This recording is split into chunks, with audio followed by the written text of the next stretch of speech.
Welcome to StoryRealm, where immersive fantasy stories come to life.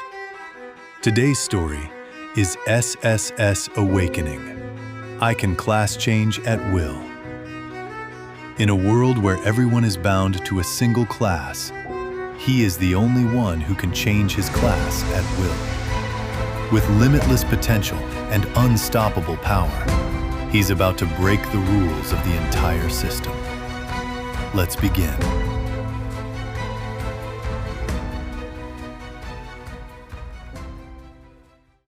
Chapter 2, First Sanctuary.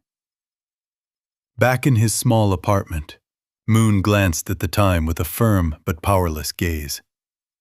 To say that he wasn't overwhelmed by his failure to awaken would be a lie.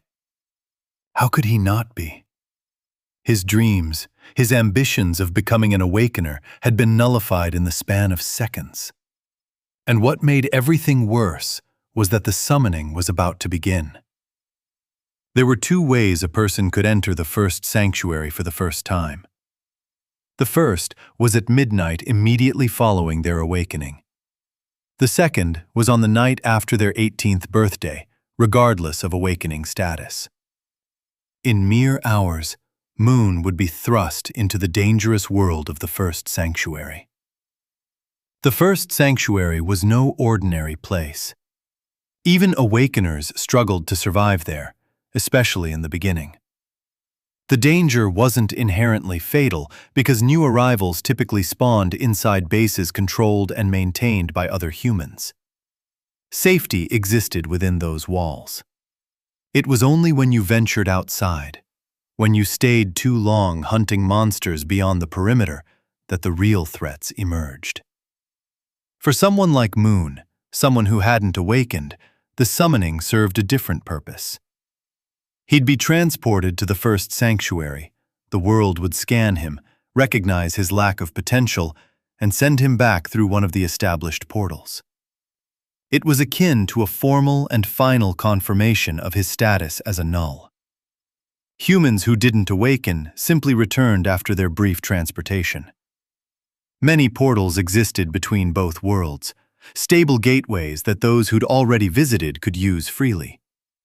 Awakeners traveled back and forth regularly, treating the first sanctuary like a second home, a proving ground, a source of resources and power. But those portals were selective. Attempting to enter without the first sanctuary's recognition meant death. The portals themselves would reject an unrecognized body, tearing it apart at a molecular level. Moon had seen videos of the aftermath once, back when he'd still believed he'd awaken. A careless civilian had tried to follow an awakener team through a portal as a prank. They'd found him in pieces. The summoning ritual solved that problem. When a person was naturally transported during their first summoning, something nobody could fully explain, the first sanctuary acknowledged them and scanned them, gave them an identity within its system. After that, they could enter and exit through the portals however they liked, recognized as valid entities by whatever force governed that world. Moon stared at his phone. 8:47 p.m. The summoning would occur at midnight. 3 hours and 13 minutes. His apartment felt smaller than usual. One room serving as a bedroom, living area, and kitchen. A bathroom barely large enough to turn around in. Cheap furniture he'd bought secondhand. It was all he could afford on his part-time wages, especially after his parents had passed years ago in a rift breach. He'd thought awakening would change everything. It would give him the power to ensure that he could avenge them and he could protect people he cared about and cared about him. Or so he thought. It would lift him out of this cramped existence into something better, something meaningful. Instead, he was still here, powerless, and in 3 hours the world would confirm it officially. Moon walked to his small window and looked out over the city. Lights stretched toward the horizon, thousands of people living their lives. Somewhere out there, Sarah was probably celebrating with Marcus and his party, planning their future and imagining the adventures they'd have. He closed the blinds and his eyes. You are being summoned to the first sanctuary in 1 minute. Prepare accordingly. Moon opened his eyes as the ethereal voice entered his ears. The same voice that everyone his age and all newly awakened should be hearing at the same time across the entire world. A phenomenon that defied explanation, understood by nobody, but experienced by all. He was still lying on his bed, fully clothed. He hadn't bothered changing. What was the point? Let's just get this over and done with, he sighed, staring at the water-stained ceiling of his apartment.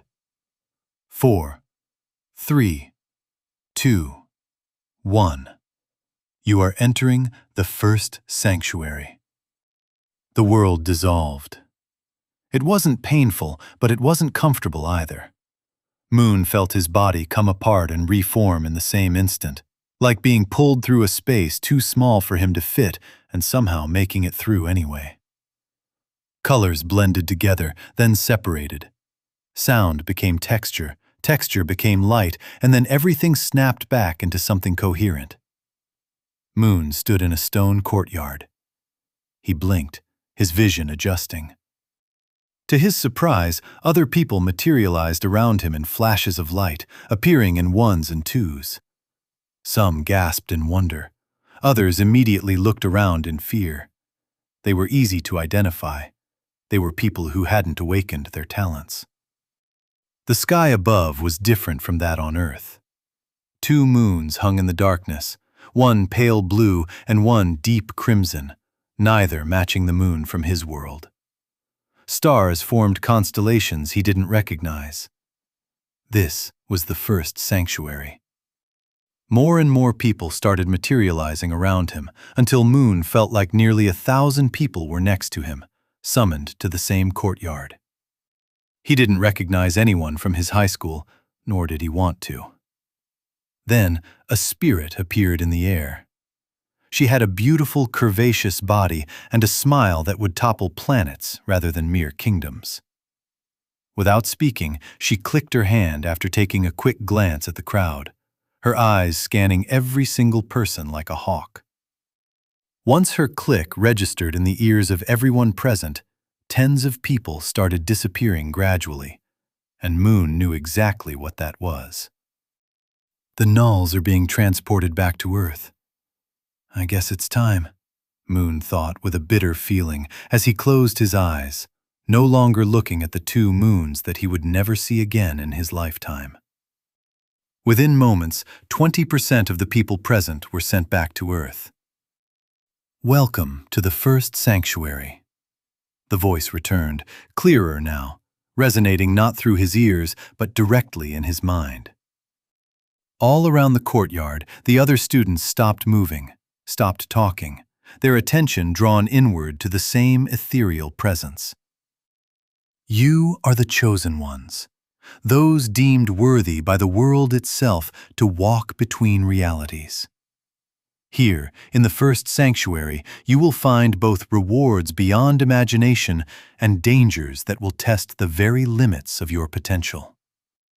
Moon's confusion deepened with each word. Chosen ones? Worthy? The voice was addressing all of them equally, making no distinction between those who had awakened and those who hadn't. Within these walls, you are safe. The bases scattered across the first sanctuary serve as havens for your kind. Beyond them lie territories filled with creatures of increasing strength, resources of immense value, and mysteries waiting to be uncovered. Why was he still here? Your status panels will guide you. Your abilities will grow. Your choices will shape your path. Treat this world with the respect it demands, and it will reward you accordingly. Thank you for listening to SSS Awakening. I Can Class Change at Will by Risaliyah. This is only the beginning. With more than 388 chapters waiting, an epic journey is just unfolding. If you enjoyed the story, Make sure to like, subscribe, and stay tuned for the next chapters on StoryRealm. We'll continue in the next video. See you there.